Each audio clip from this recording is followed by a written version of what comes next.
Welcome, everyone, to our Fan History Zoom series episode, the last of this season, on the Women Fen Don't See.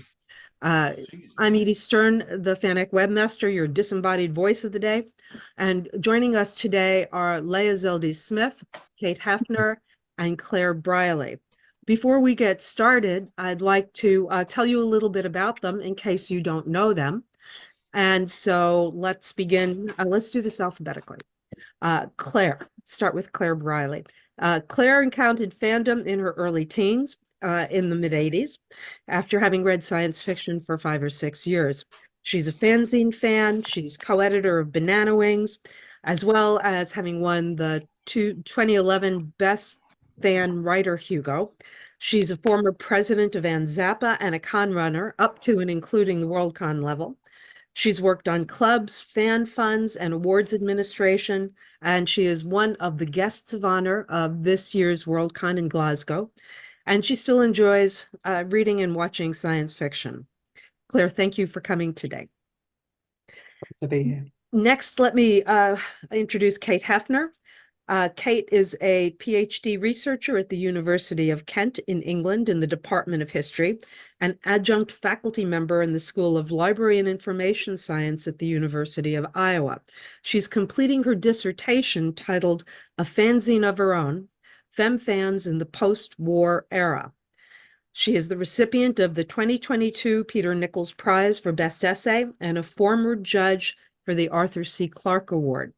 For the last several years, she has also been adding to Fancyclopedia.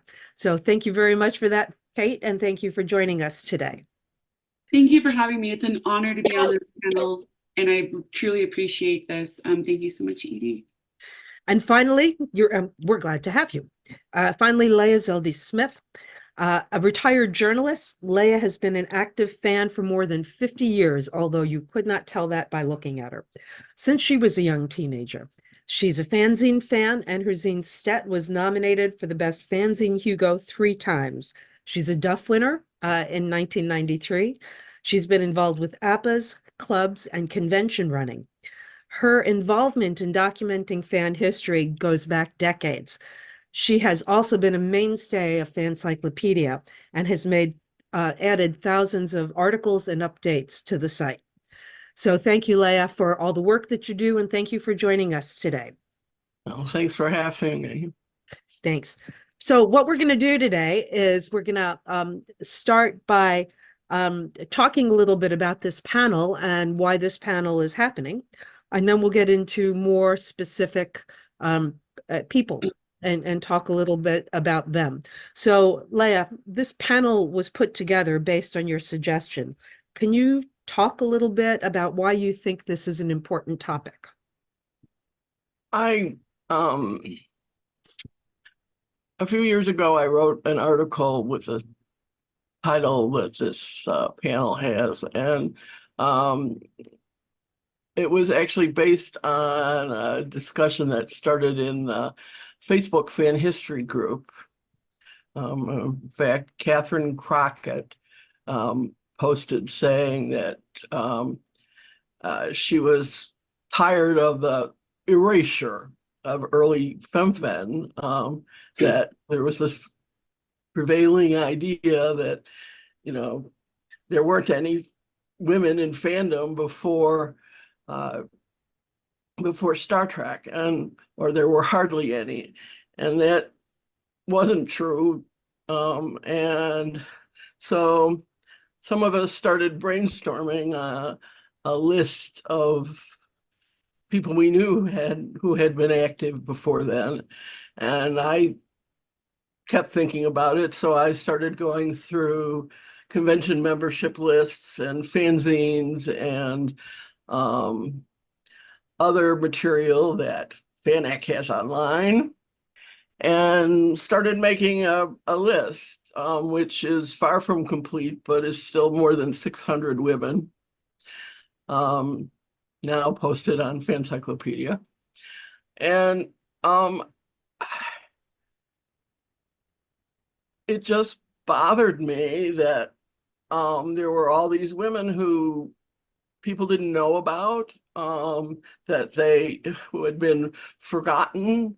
In some cases, they weren't actually considered fans at the time, even though they were doing FANAC, because as far as I can tell, there was this idea that if you were a woman married to a fan, even though you were cranking the mimeo and writing articles and going to conventions and all of this stuff, you were sort of like an appendage to your husband.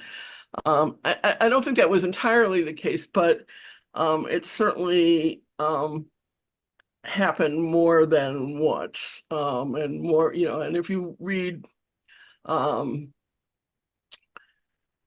the some of the early articles, even in Fancyclopedia, things that were written by Jack Spear and some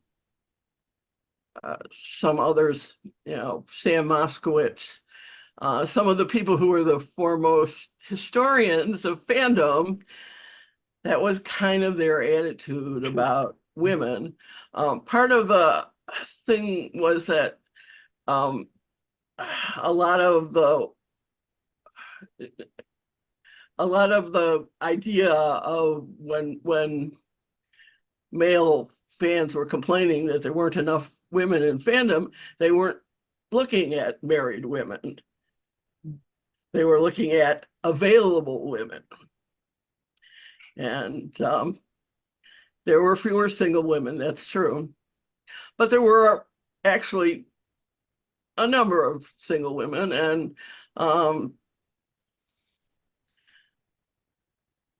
it really was, I think, an attitude that was pervasive not only in fandom, but in society in general at the time. That women, those were the days when you didn't get to have your own name. You were Mrs. Husband's name. So you can kind of see where that comes from. But if you look at, some of the fanzines, if you look at LA fandom in particular, Forey Ackerman was such a tireless promoter of what was going on there. He wrote a lot about the women who were active in Las Vegas. And then if you go to the opposite coast, Pisfus has hardly any of its history on at all. And one of the women I'm going to talk about, Jean Bogart, it took me a whole lot to try to find out about her, although she was very, very important in Pisfus. So that's basically where I started. Okay. So one of the things in your article that really struck me is your observation that the first Worldcon was just 20 years after women got the vote in the United States. Claire, Kate, do you all think that, do you agree with what Leah was saying? Does it ring true that this is why earlier fans were dismissed? Claire. I think so, yes. My own interest in fan history came about from reading fanzines and talking to fans who'd become active in earlier generations and realizing how much we had in common. Despite quite different circumstances, their activities and their experiences and their responses to the community were often very familiar. And so I was naturally interested in the other women, some of whom were still around to talk to at the time, and who were certainly very visible in all of the photos and slideshows and so on that I was seeing. But although there clearly were quite a few women active in fandom, and I was looking mainly at UK fandom from at least the 1950s on, their activities weren't as lauded or as recorded, and some were absolutely still being dismissed as wives and girlfriends, regardless of everything that they were achieving for themselves with other women or with their partners. I'll come back to this later, but women were quite often being celebrated for their skills at hospitality and their general feminine charms and how they made the place look decorative, even when they were also writing really quite engaged things about their experiences, about science fiction, about fandom, about society, just as much as men were. Although they didn't always have or take as many opportunities initially as men did, and I know we'll be coming back to that. And actually, some of that does chime with me as well. My partner, Mark Plummer, is of course also a fan. And to be fair, we do quite a lot of our fan activity together, but we also do quite a lot separately. And it does drive me up the wall that people do sometimes tend to assume that one of us just implies the other. And particularly, of course, when people ascribe to both of us something that I've done. And I'm sure it does happen both ways, but I'm perhaps particularly sensitive to that simply because of this sense that it is quite easy for women to be erased, because that's what seems to have happened in the community more generally. I'm absolutely certain this happens to quieter men too, and we do have some of those. Kate, you're working on your dissertation in the UK. Do you see regional differences in this topic between the US and the UK? Definitely. So thinking through some of the engaged fan activity in the States in the post-war era, specifically, I think about sort of the radical hoax of Lee Hoffman, right? Like identifying as a man and going along with it for a little while before she had her reveal. And then also doubling down on revealing her true gender identity at the Worldcon, where she mimeographed her dress. She took pieces of cloth, ran it through the mimeograph machine, had copies or images of quandary all over her dress, and she had a mimeo stylist as a brooch. And she, there was a real playfulness and sort of radical aspect to the way that she basically engaged in a fanish hoax and went along with it. And part of the reason in some of Hoffman's biography work is Hoffman talks about how surely this fanzine cannot be done by a woman. It has to be a male. There's just so much expertise in the fanzine, the way that it's printed, and et cetera, et cetera. So thinking through how women's skills and value were unvalued, and thinking through how much their labor was unvalued throughout the process. Another interesting thing that I want to kind of add to this conversation about post-war FemFan is that they often used fanzines to critique ideals of domesticity. So Juanita Colson talks in one of the issues of Femizine about how much she enjoys her mimeograph and how this is like a very special object, and that the dishes that she received when she was married, she can just throw those in the trunk of the car, when they're moving, but the mimeograph, it goes in the back seat and what have you. So there are a lot of ways that femme fans were doing something unique within fan history, and also, I guess, like broader hegemonic history with a big H as well. Yeah, so I knew Lee for 25 years before she died, and I would bet money that she just thought it was fun. And she wasn't trying to be radical. She just thought it was hysterically funny that she could pull that off and do those things. She always had a good time. So sometime during this Zoom, I hope you tell us about why you chose this topic for your dissertation. Maybe now. Is now a good time? Yeah, I chose this topic because of Lee Hoffman. Oh, well done, you. So I was looking through the history of feminist fanzines. I was an English student at the University of Iowa, and we have an amazing fanzine collection there. And I went on Zine Wiki, and I was looking through, just like browsing, and there was, like this fun image, of a woman in that fanzine costume, and I just became enthralled, and I couldn't stop researching, women in fandom before Star Trek. Like, this is exciting to me. This is, a heritage and a legacy. And I started researching this stuff right around the time that like Gamergate was a big conversation. And there was a lot of like conversations about, do women belong in fandom? They can't know science, so they can't be fans, and all of these very sexist and misogynistic conversations. So I wanted to go to the source, and Lee Hoffman was sort of that figure for me.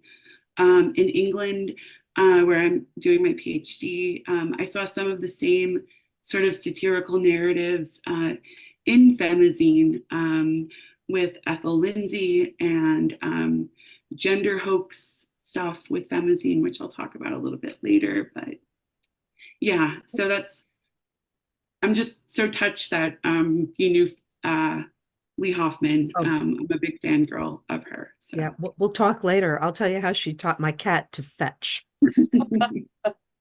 Anyways, so what I'd like to do now is go and get more specific. So we have some images to show along with the spoken word, but not very many. So I encourage everyone to go and look at the sources that are being cited on their own. But why don't we start with Leah? Leah, you were going to tell us about some women. Just cue me when you want me to show pictures, okay?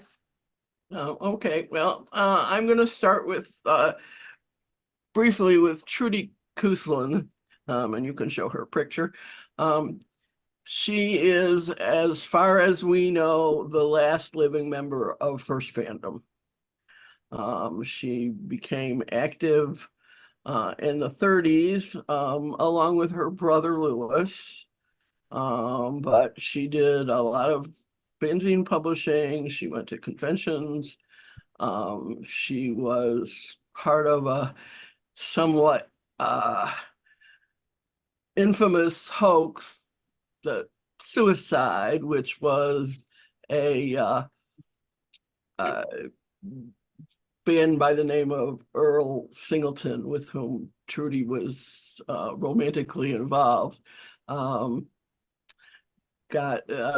decided for some reason that he was going to gaffe by faking his suicide, and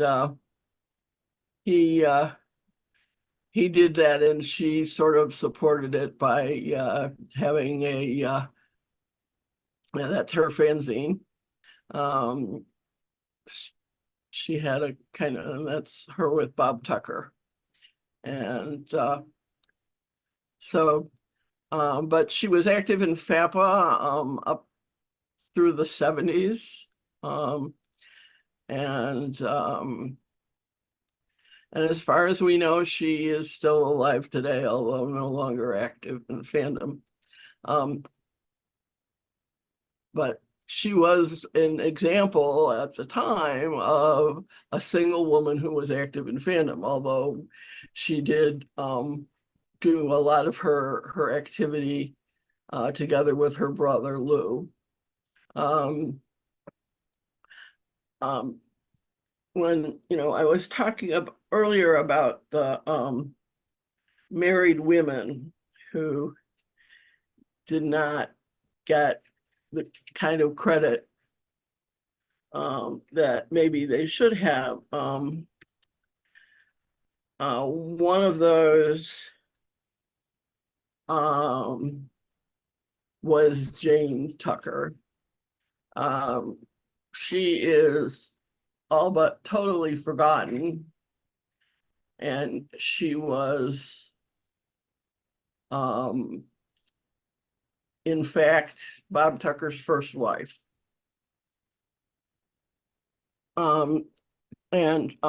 She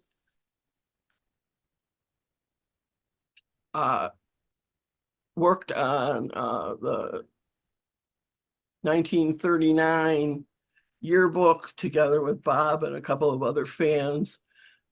She went to the Michicons, which were early Michigan conventions. You know, fans wrote about her at the time in fanzines. Just as an aside, when I mentioned her online a while back and, you know, had listed some of her FANAC, you know, somebody's first comment was, well, what did she do besides marry Tucker? So we still have this kind of thing going on. Anyway, she and Bob got divorced and she married actually another fan from Michigan, and but they both gaffeated by the end of World War II. And I knew Bob pretty well, and other than the fact that he at one point introduced me to his sons from his first marriage, I never knew he had a wife before Fern. And you know, so she gaffeated and then sort of disappeared in the fandom. And I think that happens a fair amount, that when people get divorced, somehow or another, it seems like the man gets fandom. Other women, Nancy Kemp. She was married to Earl Kemp. Earl was a big name fan, and he is credited, if you go to, say, the Hugo Awards website, you'll see that in 1961, a fanzine called Who Killed Science Fiction won the Hugo that year. And on that site, it says the editor was Earl Kemp. But if you look at the actual fanzine, the editors were Earl and Nancy Kemp. Now, I don't know. Yeah, that's the Safari Annual was the official name of Who Killed Science Fiction. It was a compendium of author discussion of what was wrong in the SF field at the time. And now, of course, again, they got divorced, and you know, and Earl got fandom in the divorce, I guess, or else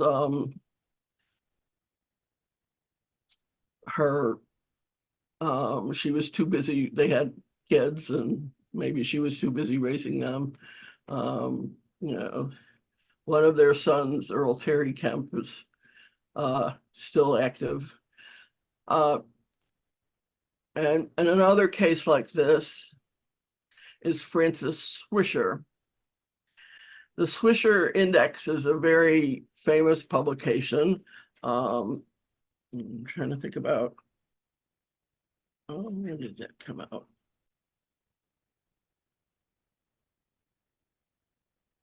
It was an index of fanzines and prozines,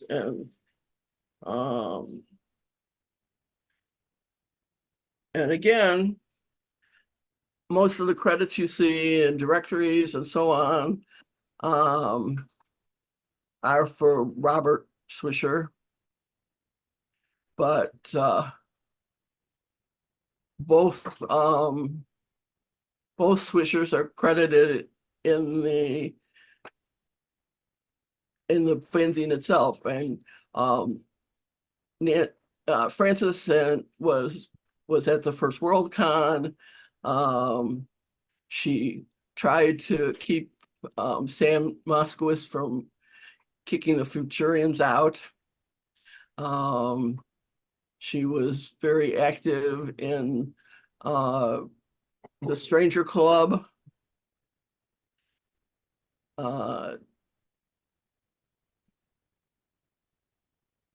But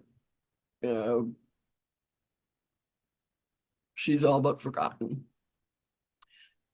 Anyway, that's my my first little group. Okay, so I should point out that with Trudy Couslin, I had her fanzine attributed to co-editors, but as Leah pointed out to me, it was Nucleus, I think, that I went and looked at it, and exactly what Leah said. She's the only one listed on there. There's no reason it should be attributed to someone else. So I have gone and changed that on FANAC now. Claire. Yeah, it's not clear to me whether or not early issues that we don't have online might have been done jointly with her brother. Well, yeah, too bad. If when someone comes and shows me one, I'll change it back again. But until then, no. So let's move to Claire. Claire, tell us things. Okay, well, I'll tell you something I think is interesting, which is this panel's been planned since last summer, I think. And in the past week, 3 of the people we decided to talk about have been included in the first fandom posthumous Hall of Fame shortlist for 2024, which is, and I quote, to acknowledge people in science fiction who should have but did not receive deserved lifetime achievement recognition. And since the Worldcon is in Glasgow this year, it's perhaps significant that 2 of our women were Scottish. And I was going to start by talking about one of those. If I mentioned a fan who came to SF fandom through astronomy and amateur rocketry, or who went on to have a successful fiction career under more than one name, there are a lot of people that you might think of, and most, if not all, I bet would be men. I feel actually here a massive missed opportunity in that I could have corresponded with Marion Eady in the 1990s if I'd realised that the chance was there. We were in touch with her husband, Harry Turner, through fanzines at the time, and we remain in touch with one of their sons, Philip Turner, now. He's created a really useful biographical site about them both. And although I want to talk about Marion, there's a lot of detail that I still don't know, despite all of that. Quite a lot of her activities were more fandom adjacent, I suppose. Again, like some male members of the early SF community.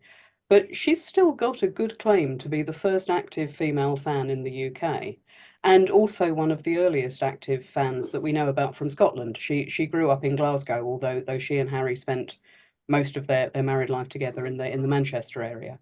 But she was a founding member of the Junior Astronomical Association in 1933 and edited its journal, Urania, which also makes her the first female editor of a UK national organisation's journal. And I should say, with a lot of the actual detail that I can tell you about today, I am indebted to Rob Hanson's research.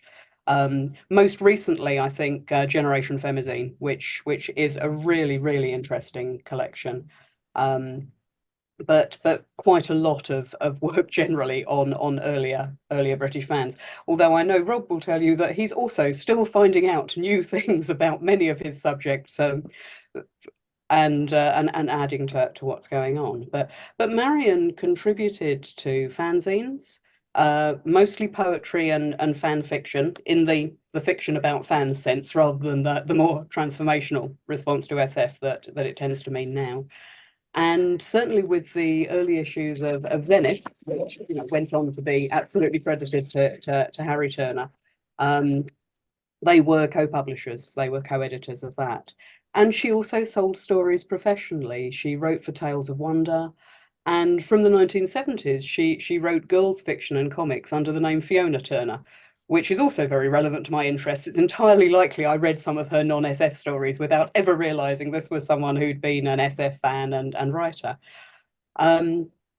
And she is one of the female fans who I think, you know, having 3 children at home by the 1950s meant that essentially she did Gath the Eight. That occupied a lot of her attention. It's notable her fiction career didn't get going again until the 70s, when her sons were all grown up. And I know that happened a lot with many fans, to some extent still does, but particularly to female fans at the time. I think it wasn't necessarily just after divorce that the men got custody of fandom. And perhaps when she had time to focus on writing again, SF wasn't a viable market, or wasn't so much of an interest. She certainly retained an interest in astronomy throughout the rest of her life. Philip talks about the whole family traveling to see eclipses and the transit of Venus from their back garden and so on. And if anyone wants to check this out, one of the issues of Zenith that is on fanac.org, issue 5, is co-edited by Marion and includes one of her stories.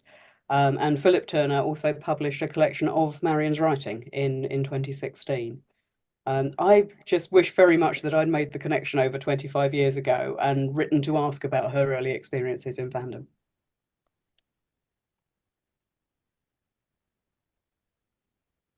That's I know nothing about her. I'm very glad to hear this. Uh, shall we move to Kate now? Okay, so Kate, unmute, please.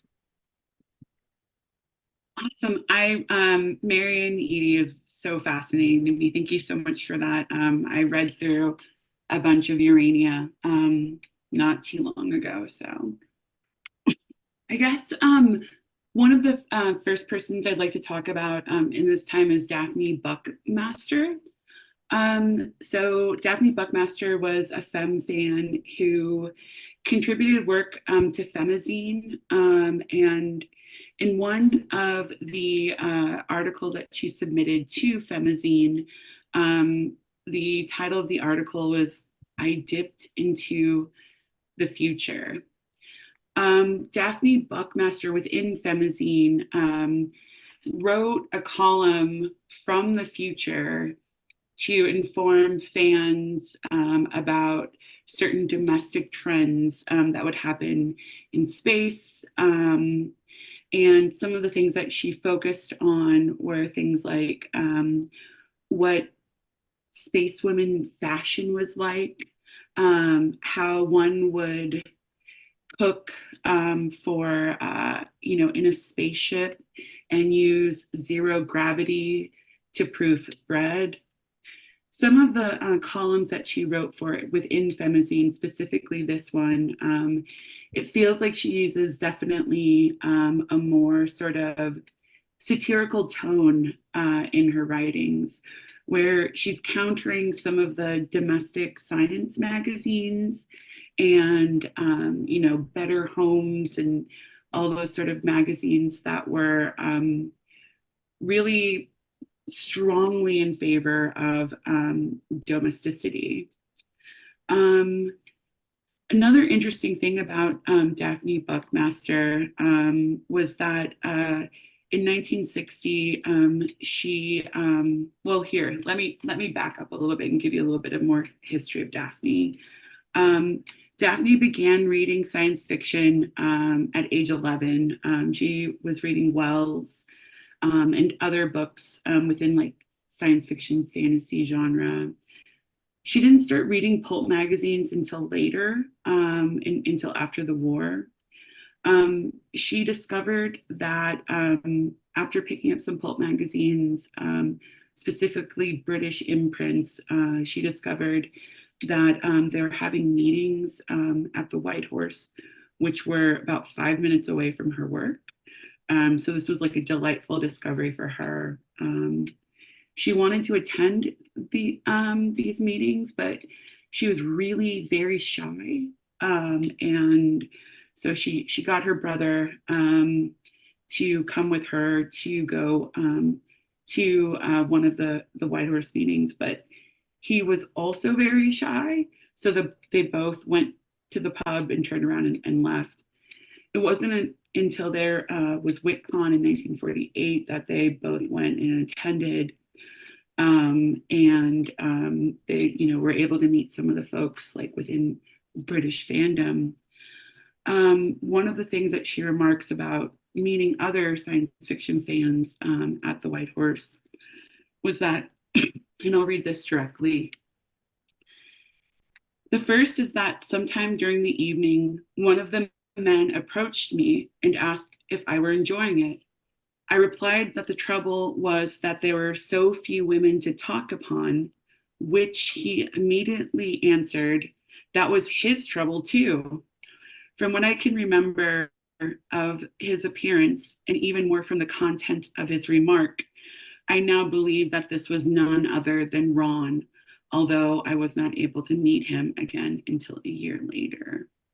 So Daphne Buckmaster met Ron Buckmaster, and her former name was Bradley.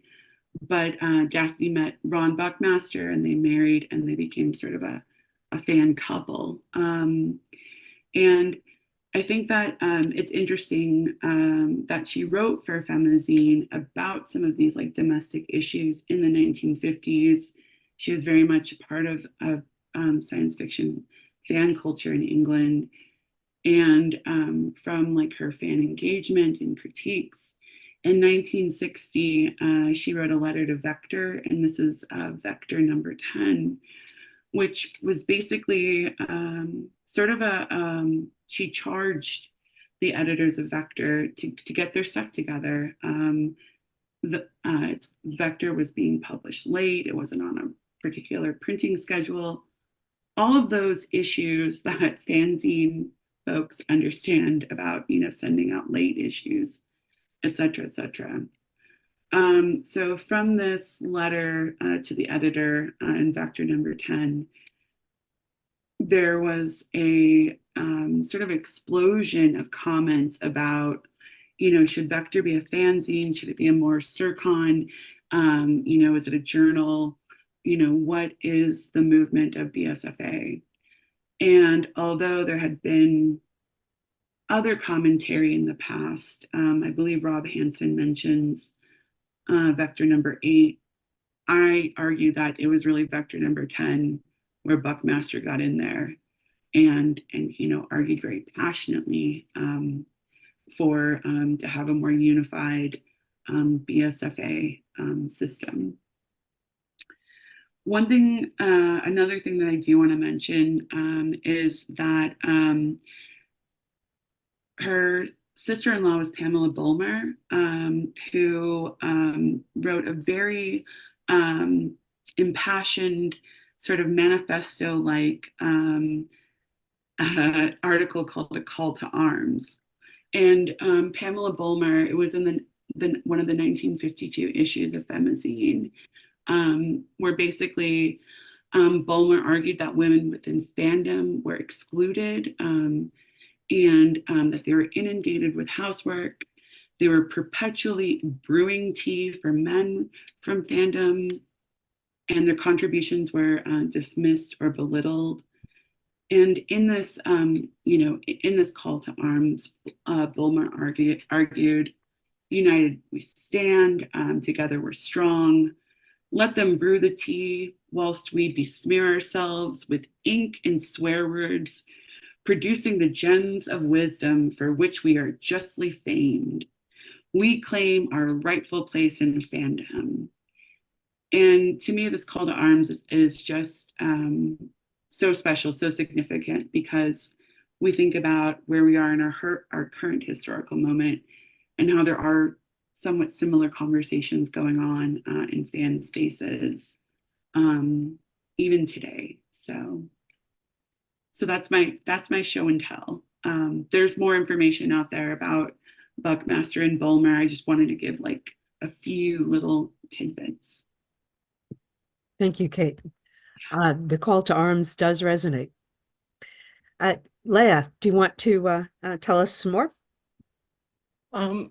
Sure. One of the other reasons why a number of women have become forgotten or overlooked is because their primary FANAC was not fanzines.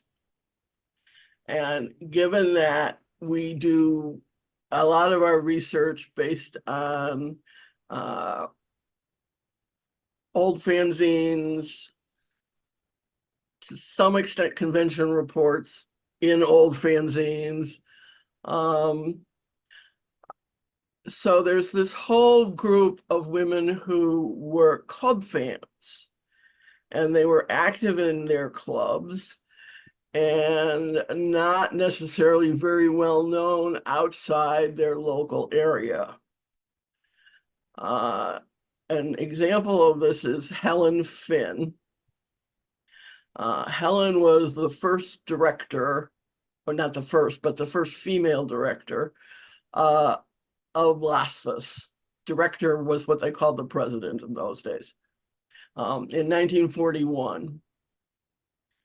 And Helen and her two daughters and her younger sister were all part of the club. Helen was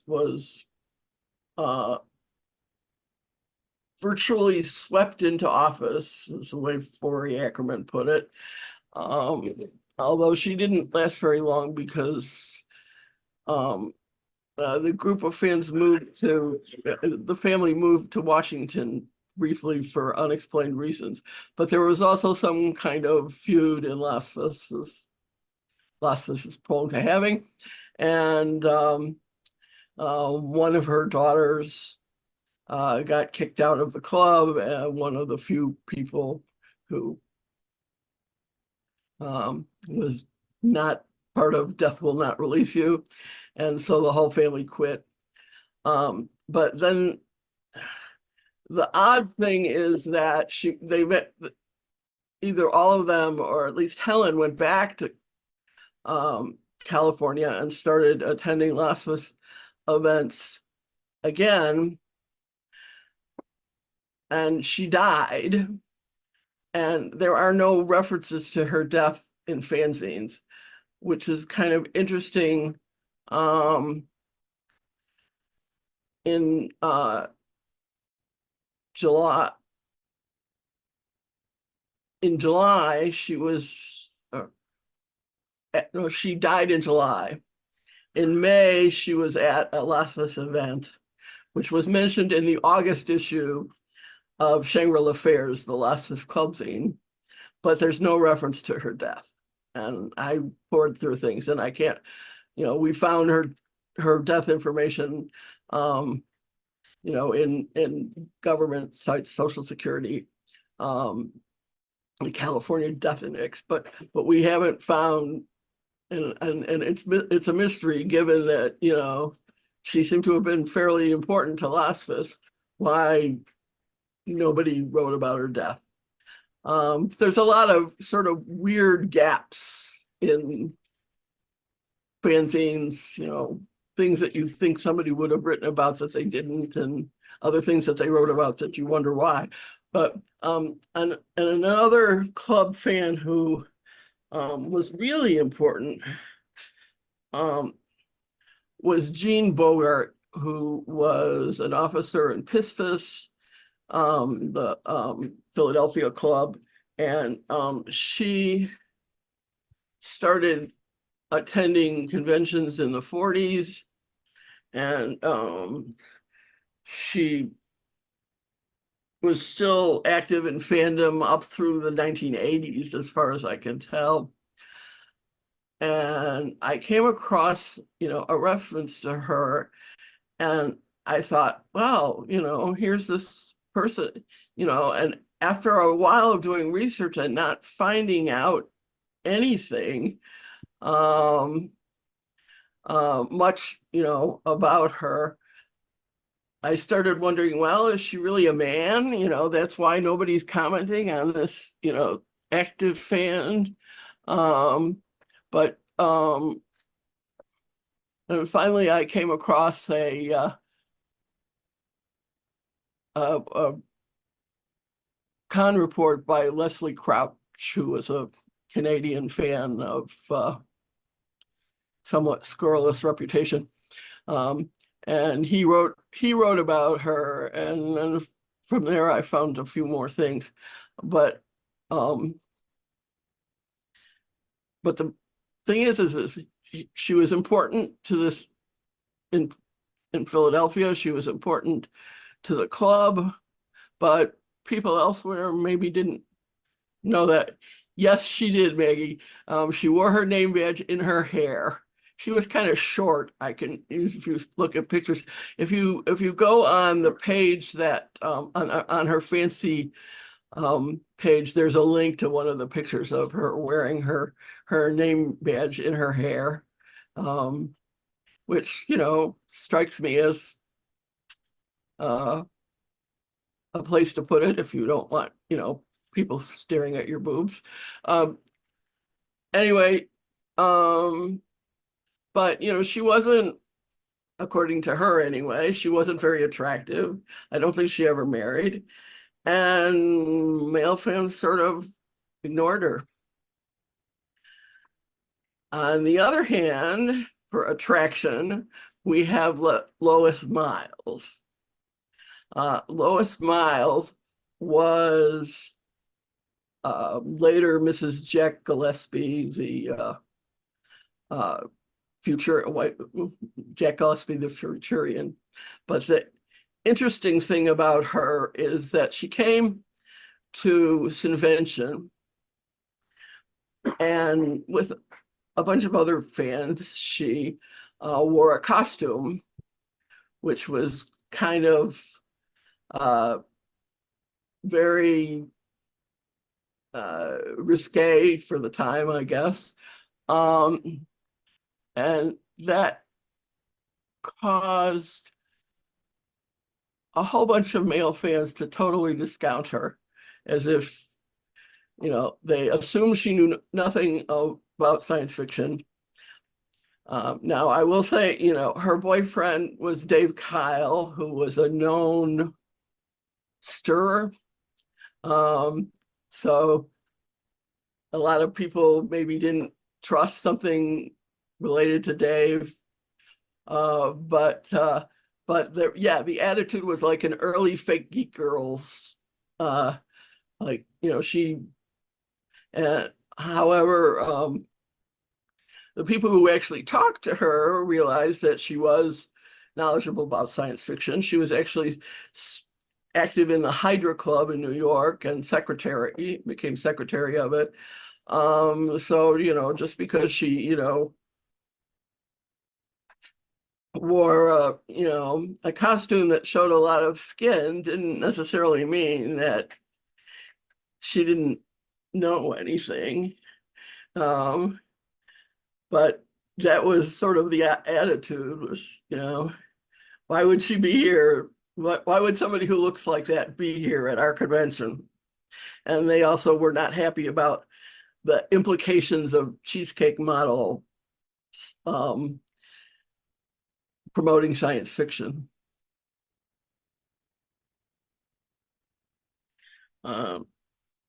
So, I mean, that's the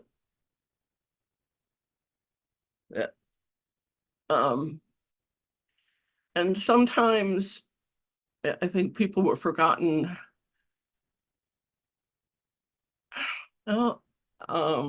Because they were in again a kind of corner of fandom, like the N3F. Mary Jane Johnson,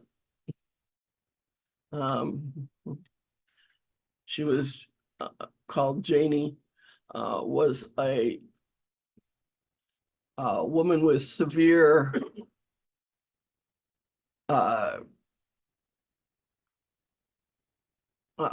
severe arthritis. She had severe rheumatoid arthritis from a young age.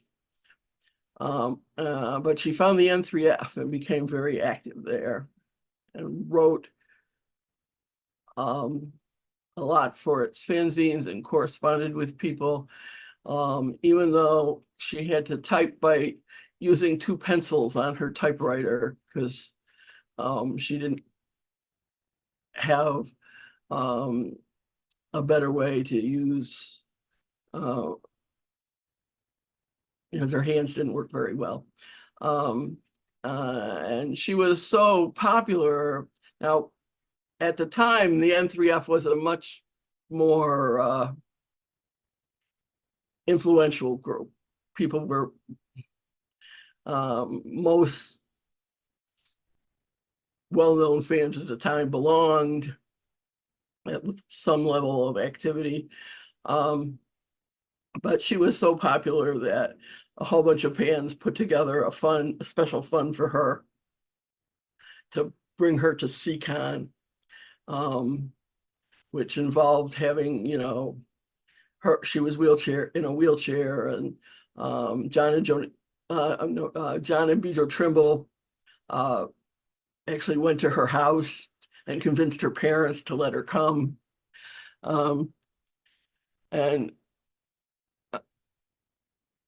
But she did a fanzine called Janie's Journal. She was really active in her sphere, but it's not one we think about very much anymore.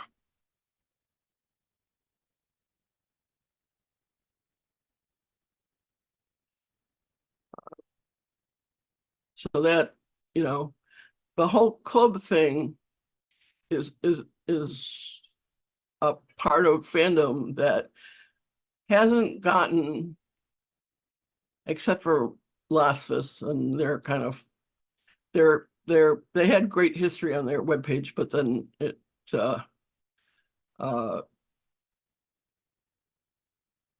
went down and they haven't resurrected it.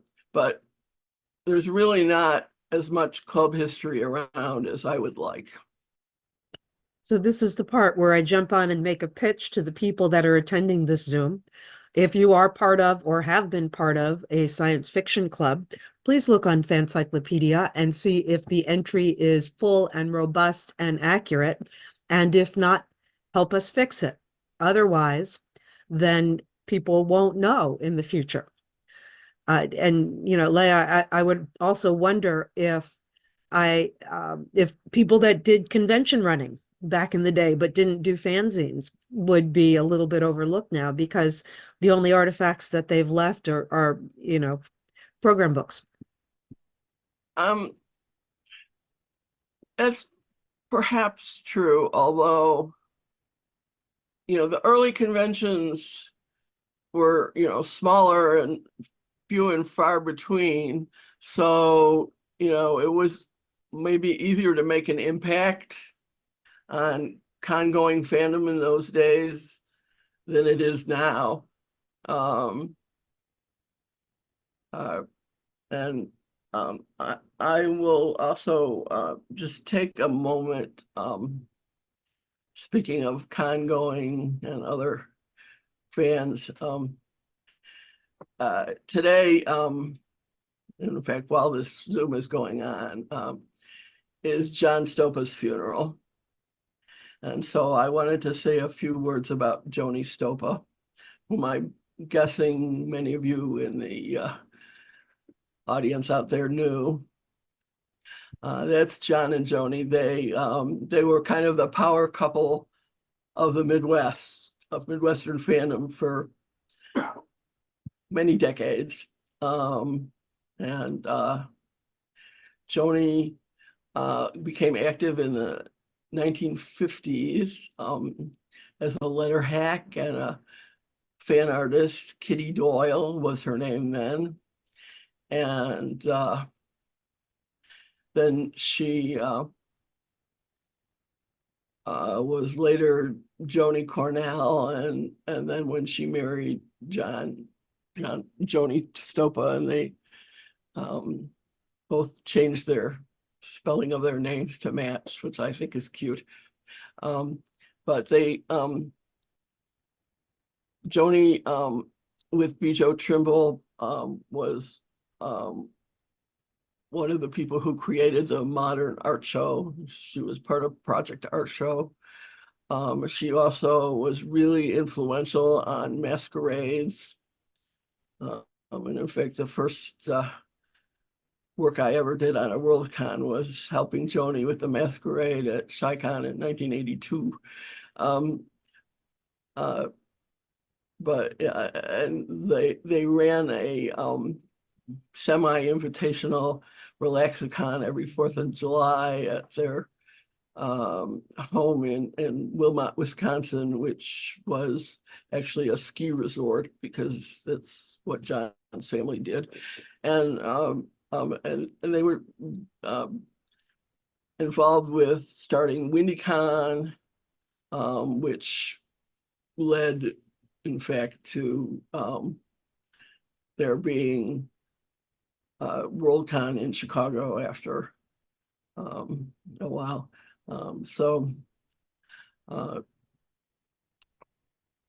They were really important, and other than a few fanzine articles about her, and a few of her drawings and things, I only found one when I was going through through FANAC fanzines.